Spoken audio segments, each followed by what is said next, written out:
Secrets of Astrology welcomes all of you. I am your estimate. Today on the eve of Shanichari Amavasya, we will explore deep-rooted codes of occultism, well known as Tantra of Astro Master KJha. Let's ask Master regarding this. Astro Master, these days there has been a trend in astrological circle to talk about clairvoyances, occultism, tantra, mantra, yantra and yoga. Every alternate astrologer is pretending to be a follower of the path of occultism. Even the best brain in the astrological circle, hailing from scientific background, are failing to resist the temptation from following the suit. Master, I know you don't like to talk about such things, but Mr. C.S. Patel, in the foreword of your book, The Lost Horizon in Vedic Astrology, has clearly hinted that you are a regular practitioner of Tantra sadhana. So I would request you, kind self, to tell something about Tantra and also about the main aims and objectives of the worship as well as the gist of sadhana. Astro Master.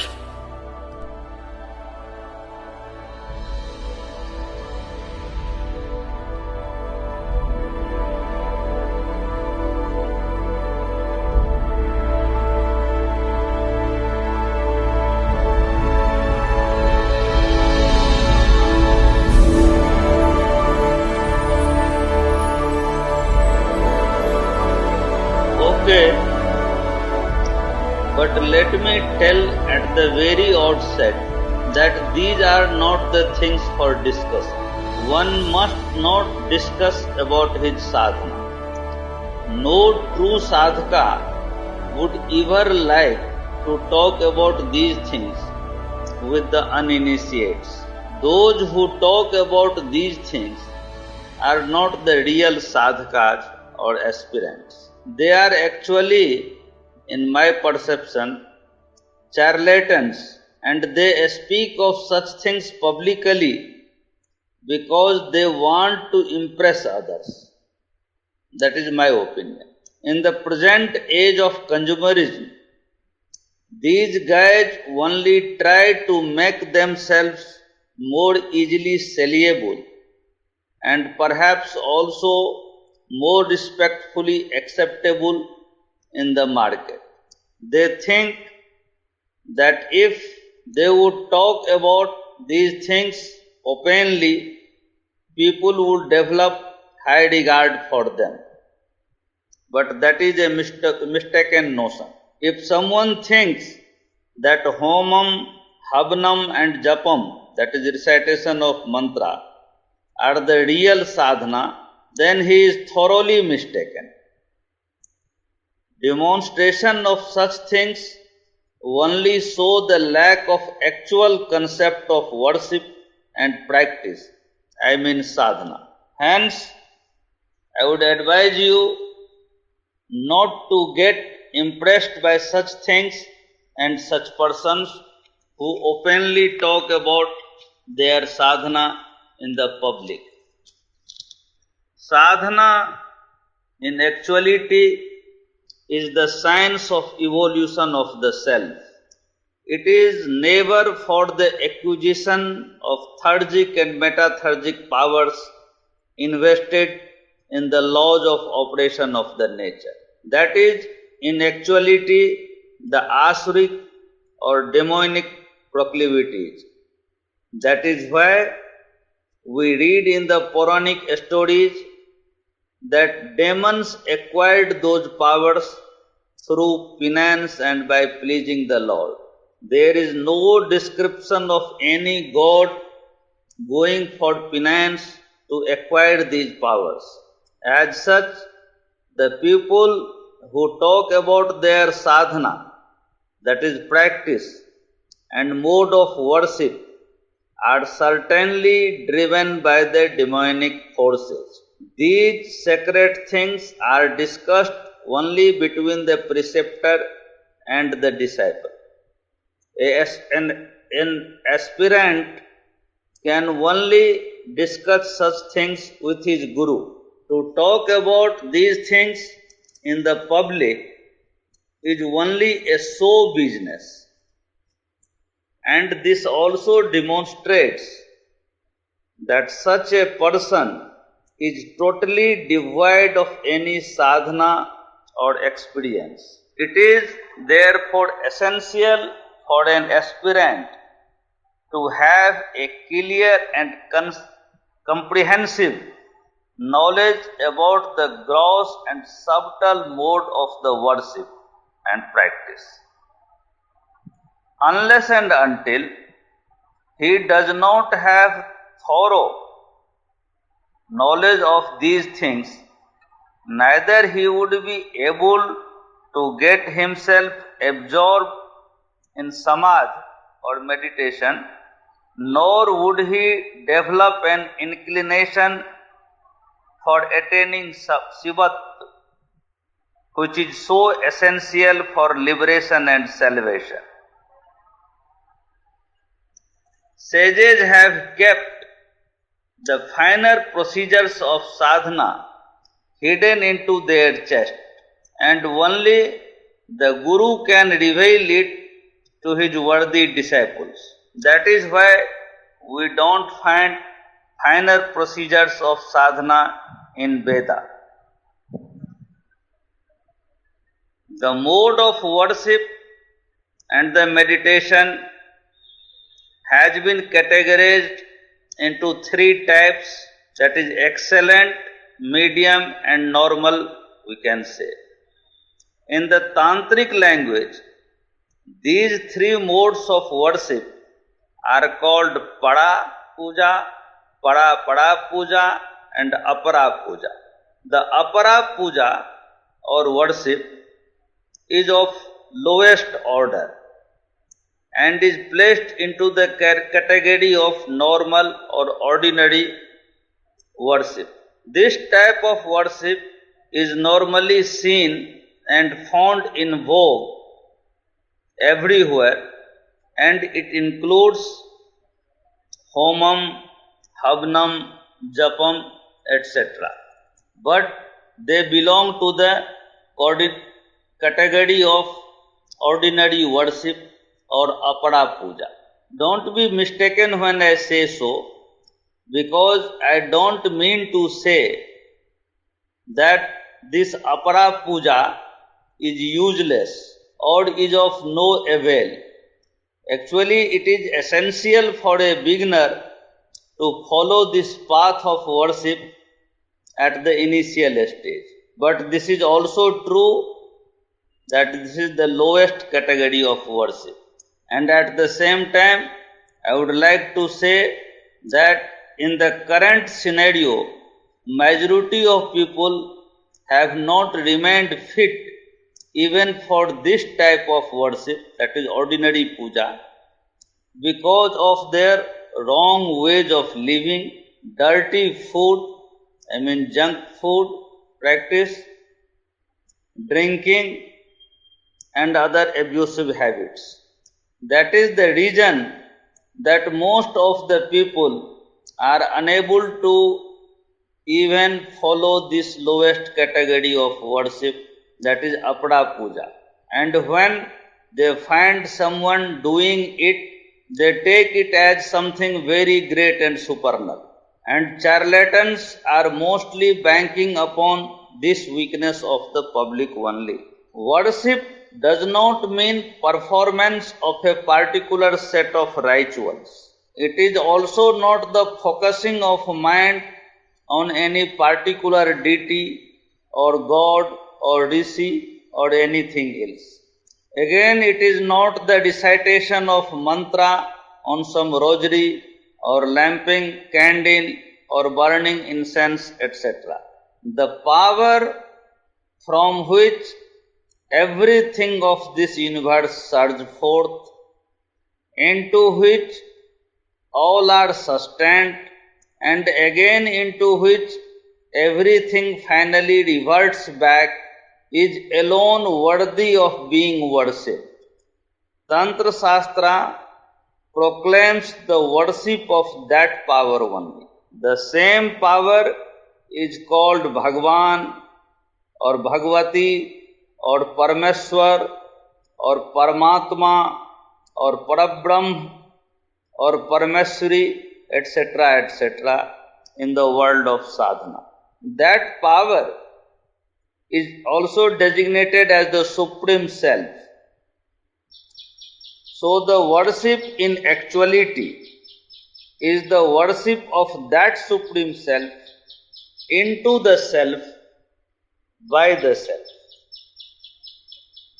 That Supreme Power, in spite of being manifest in everything, despite being all pervasive, is also beyond everything of this visible universe.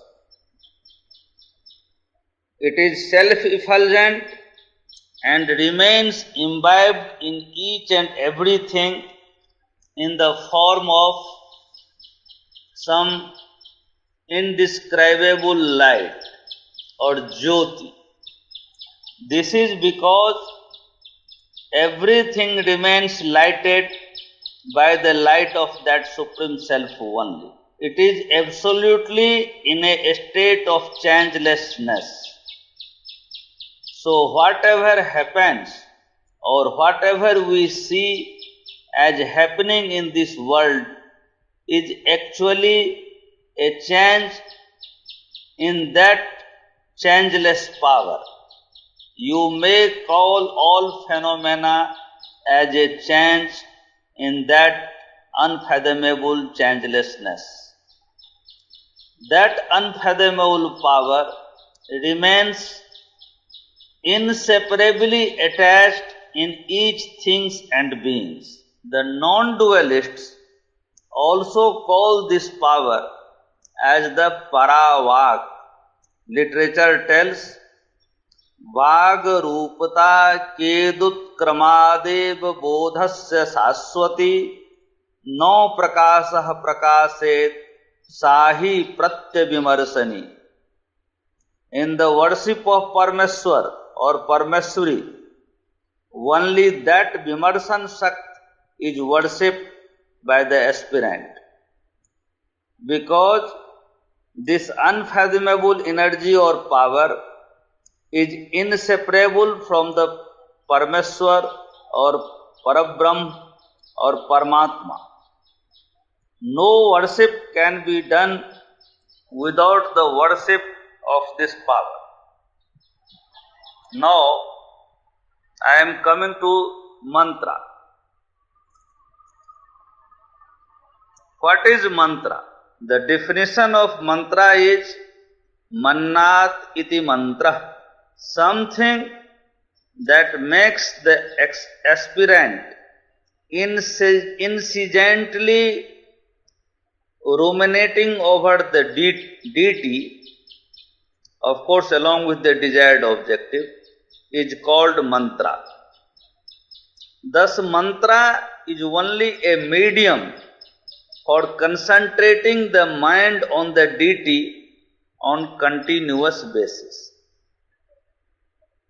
If the mind fails to concentrate and does not get absorbed into the deity, the recitation of mantra would then become only a meaningless jabber. The recitation of mantra with the mind focused in the thoughts of deity creates a vibration in the body that activates the network of nadis. These things have been dealt extensively in tantric literatures. Human body is a complex thing. I would like to say that man is the most complex creation of his maker. Entire human body is covered with a very complicated network of finer than finest nerves or nadis as called in tantric and yogic literatures. Modern medical science has so far not acquired complete knowledge of these nadi networks in the body. The main nadi is called Susumna nadi or Brahma nadi. Parallel to it, from both sides, run two more nadis, and they are called Ira and Pingala. These three nadis are of prime importance for the aspirants of yoga and tantra. These three nadis then get divided into 7 nadis whose names are Gandhari, Hastjihva, Alambusa, Payassuni, Kuhu, Raka and Sankhni. They further get divided into 32 and then further to 72,000 nadis. Ultimately, the total number of nadis in the body increases to 35 millions. As a matter of fact, the number of nadis in the body are infinite. Every hair pore of the body is connected to one or the other nadi. The vibration created by recitation of mantra energizes these nadis, and that ultimately works to awaken the kundalini. That is why the Tantra proclaims Japa Siddhi, Japa Siddhi, Japa Siddhi na sansaya. Without doubt, the recitation of mantra leads to enlightenment. Now I am coming to yantra. Yantra is basically an apparatus, an instrument. In fact, all the chakras, tantric chakras, are the different forms of yantra only. This also represents the universe with all its expansions and multiple dimensions. When the sadhaka fixes his gaze on the yantra, its universal energy gets activated. As a matter of fact, the activation of yantra is the activation of the basic or primal energy active in this universe. Among the yantras, most important is the yantra of Shri chakra.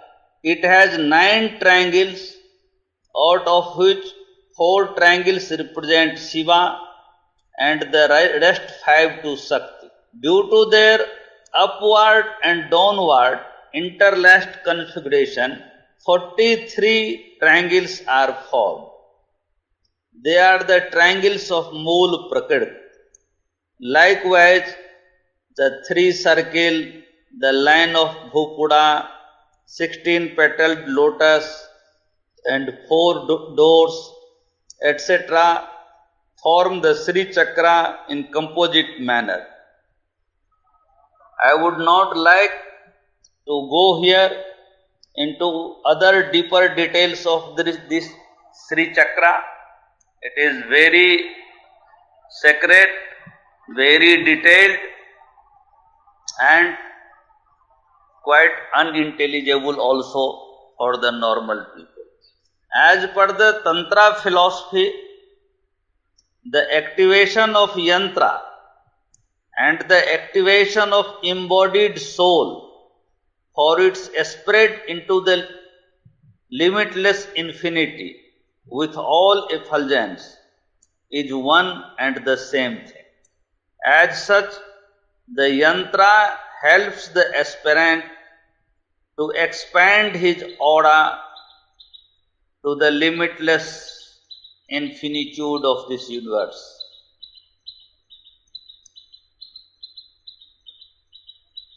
In Tantra Shastra, such a stage of sadhaka, कि ये sadhaka at such a stage or this stage is called the uniform play of Shiva with Shakti for the creation, sustenance and dissolution of the universe. So in this way, Tantra is the system for unified application of oral, oral and visual energies of the sadhaka. At the root of all creation, let me tell you, two opposite forces always remain incessantly active. Sometimes they join together to merge into each other and become non-dual. That is represented pictorially by the picture of Ardhanarishwara. But on other occasion, they become separate or dual and begin to act on each other. That is why the universe comes into existence and continue to perpetuate.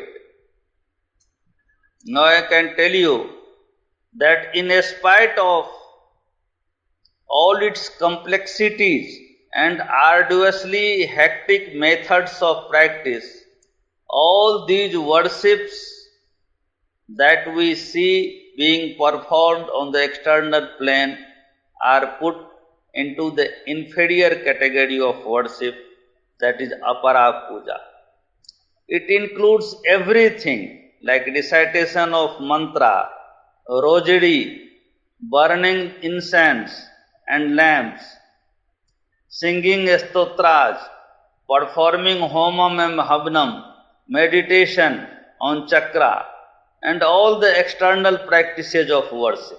They come under the category of apara puja, that is ordinary worship.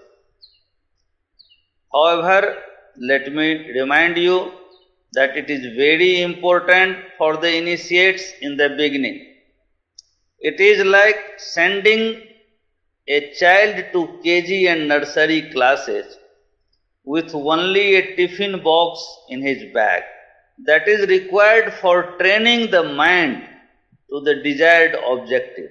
The aspirant at this stage try to establish uniformity between the external and the internal world.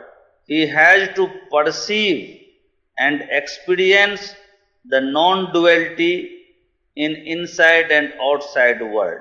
With the true perception of that feeling, the sadhaka lifts to next stage, that is pada puja or medium puja. He becomes fit for that. Then aspirant starts feeling the presence of his deity everywhere and in each thing. Tulsi Dasa has described this stage in Ramayana as Siya Ram Mai Sab Jag Jani Karau Pranam Jodi Jugupani. Then everything and every person becomes worshipable for the aspirant. This is put into the category of medium type of worship or the pada puja. At this stage of medium category of worship, the mind enters into a state of quietude, but with utter restlessness, because mind has a habit of relishing into the variety, and that variety ends with the merger of the external with the internal. Now exists everywhere for the sadhaka his deity alone and nothing else. But mind remains active even at this stage. It has not dissolved. From here sets in the task of establishing non-duality between the mind and the self, and then between the self and the Supreme Self. This is the stage when the awakening of the Kundalini sets in.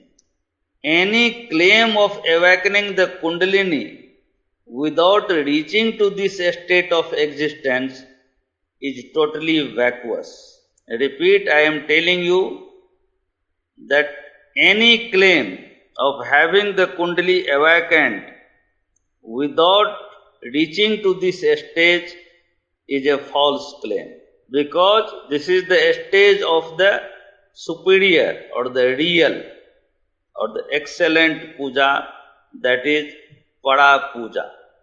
Shankaracharya has described it very beautifully in his sloka Atma Tvang Girijamatiha Sahacharaha Pranaha Sariram Griham Pujate Visayopabhoga Rachana Nidra Samadhi Sthiti Sancharaha Padyoha Pradakshana Vidhi Estotrani Saravagiro Yadyat Karma Karom Tadakhilang Sambho Tav Aradhana. Similar description we find even in Agam Granthas or texts. At one place, this has been described as Drabya Samayogat Sanpanang Tasya Jayate Gandha Puspadi Gandhasya Grahanang Yajanang Smritam Khatarasa Swadanang Tasya Naivedaya Prajayate Yame Vacharayeda Varanang So Japah Padikirtitah. Actually, at this stage of Pada Puja, for the sadhaka, all activities become the worship of Shiva, that is Shivarchanam.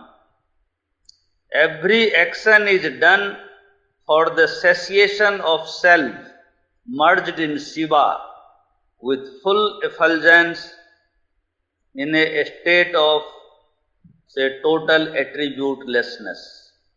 No desire, no ambition, no mental faculty, nothing else then haunts the sadhaka.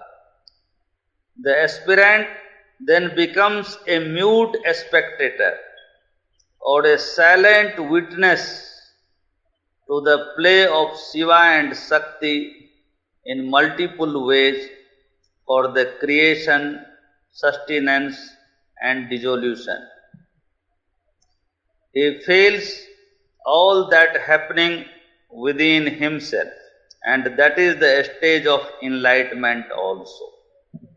But before summing up, as I told earlier, I wish to make it clear that Tantra Sadhana is the practical Vedanta, and nowhere it contradicts the Vedic ethos or the Vedas.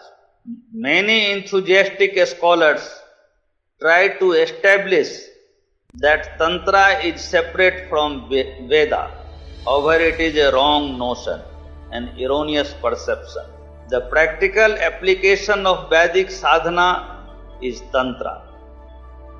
It is because of its practical utility that Tantra is sometimes placed above Veda. However, without Veda, it becomes useless. Tantra is a system to attain the stage of enlightenment described in the Veda through practical ways. If Veda deals with the theory, then Tantra teaches the practice of the same with firm objectives and infrangible determination. Yoga is also not different from Tantra, because Tantra is a form of yoga itself. That's all.